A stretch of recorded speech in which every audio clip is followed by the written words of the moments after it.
mixed award is in the airport category for 2022.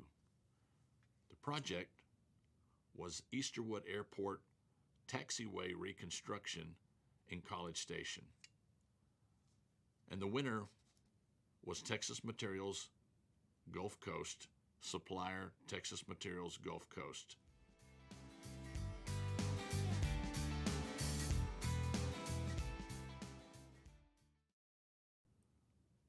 The mix consisted of 16,000 tons of P401 and P403 mixture.